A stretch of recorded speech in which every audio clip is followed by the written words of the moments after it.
Vietnam, 1967, fire-based cudgel at Kai Lay. A young artilleryman named Sammy Lee Davis performs extraordinary acts of bravery. With a broken back, he crosses a river under heavy fire to rescue 3 American soldiers, men he considered, and still considers, his brothers. His self-sacrificing actions earn him the Medal of Honor. This is Alan Foles for TNL On Air, and I spoke with illustrious Sammy Lee Davis, 33rd degree. During our talk, he tells the dramatic story of those long-ago events that led to the Congressional Medal.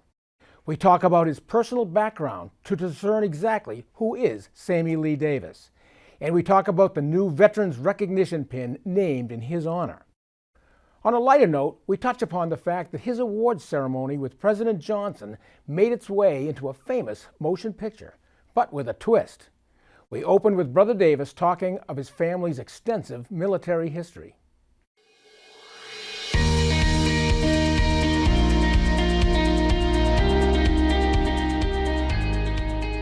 Well, my daddy's daddy, my grandfather, was in the Spanish-American War. Mama's daddy, John Helly, was in World War I. My dad was in World War II. My oldest brother was in Korea. Next brother was in the Berlin conflict, and I was in Vietnam. It's quite a long history. Yes, sir. Fire-based cudgel. Tell me what happened on November 18th, 1967. Well, the artilleryman's job is to provide close and continuous support to the infantry. So they would pick usually at least 2 105 howitzers up, Chinook helicopters, and take us and set us down in the jungle where we could best support the infantry, because the infantry was always moving. So we had to move sometimes 2 or 3 times a day so we could be in the best position so we could support as many infantry as possible.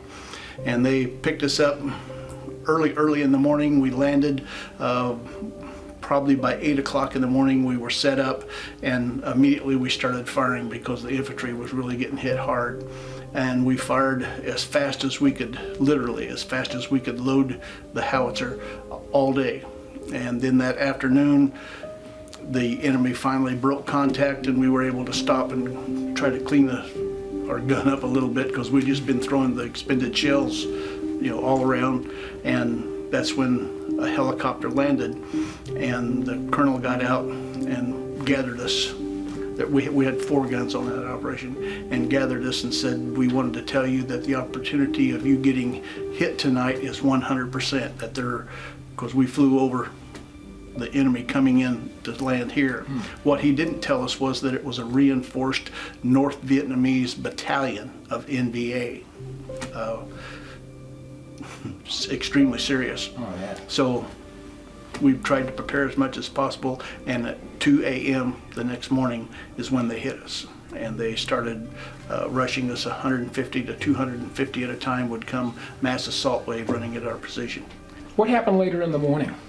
Well, at 2 o'clock in the morning is when they hit us, and the enemy, and we kept doing our job. Well, the enemy fired a rocket at my gun, my howitzer, my 105 howitzer, and hit the little shield that's on each side of the howitzer. The explosion was 8 inches from my head. It knocked me unconscious, and I was laying on the ground. The rest of the morning, I won't say the whole rest of it, but for the first couple hours, I was like in a fog.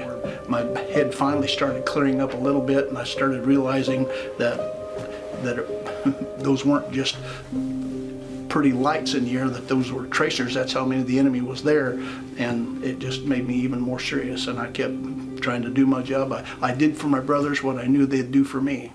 When I looked across the river and seen one of our guys, Gwendell Holloway, stand up, and he waved his boonie hat at me, and he said, "Don't shoot, I'm a GI." Well, I had been firing across the river for a couple of hours, and it just petrified my heart that I'd been shooting at my brothers. But of course there was hundreds of enemy all around them, so I knew I had to go get him. So I had no small arms ammunition left at all. In fact, I didn't have any ammunition of any kind left. I found a piece of air mattress and went across the canal. Finally, I made it to the foxhole where I'd last seen Gwendell stand, and when I got to the foxhole, there were 3 men in it, not just one. Well, it had taken me about 45 minutes to make that trip. My body wasn't working real great, but I wasn't going to quit. So I loaded up Jim Deister. One of the men, Gwendell said, Deister's dead. He was shot right through the head. Bullet went in this ear, came out just below this ear, and then the enemy had shot him right in the chest, but it didn't hit his spine. It went at an angle. And they said, Deister's dead, but I wasn't going to leave Deister because we could see what they had been doing to some of our soldiers that were there that were dead, and we weren't going to let them do that to anymore, that we could help it. So I peeled up Deister and put him across my back, picked up Billy Ray, picked up Gwendell Holloway from Alvin, Texas, and started making our way back. So you took all three in one trip? Yes, sir. I asked the man above to give me the strength to do that. In fact, that's still my prayer. I pray that, sir, just let me do my job. I would be, Gwendell still had 3 clips of ammunition for his M16. When you could hear the enemy behind me starting to make another mass assault, that I would lay the guys down and I would lay on top of them. And I'd have the M16 right here. That's what, it was very unique. I could see, I watched their eyes. And they were young soldiers just like I was. They were scared just like I was, and they were doing what their sergeant just told them to do, and they were running to the riverbank to cross over to get to where they thought we were, but I was on their side of the bank. And I would watch their eyes, and when they seen me, I mean, I'm sure all of them seen me because it's laying right here in plain open, but they didn't see it. But when they recognized me for what I was, and I could see they were getting ready to do their job, well, I'd quickly do my job with my M60, with Gwendell's M16. Yeah. Then when I finally ran out of ammunition for that, well, I just kept moving the guys.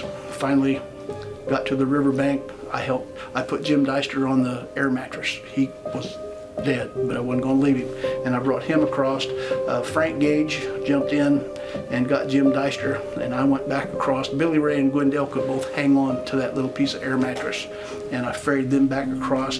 Then Bill Murray and Frank Gage jumped in and helped me get those guys up out of the water, and the enemy was still doing their job, so we were still fighting.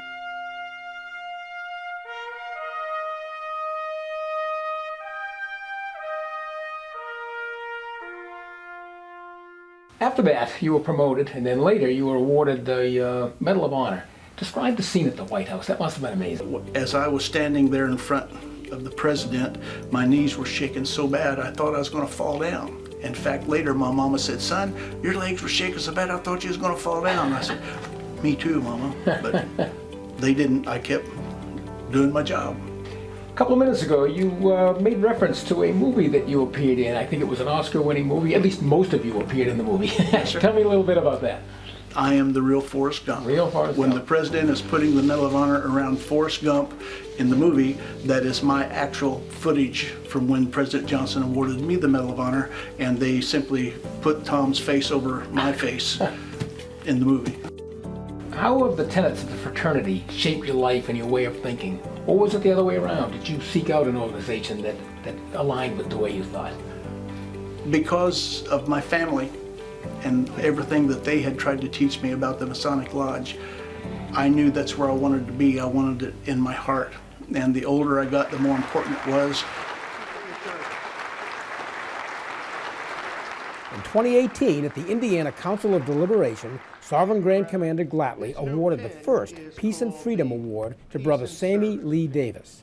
And we thought it only fitting that the first person to receive this new pin be Sammy. May I pin that on you? Oh, certainly, sir.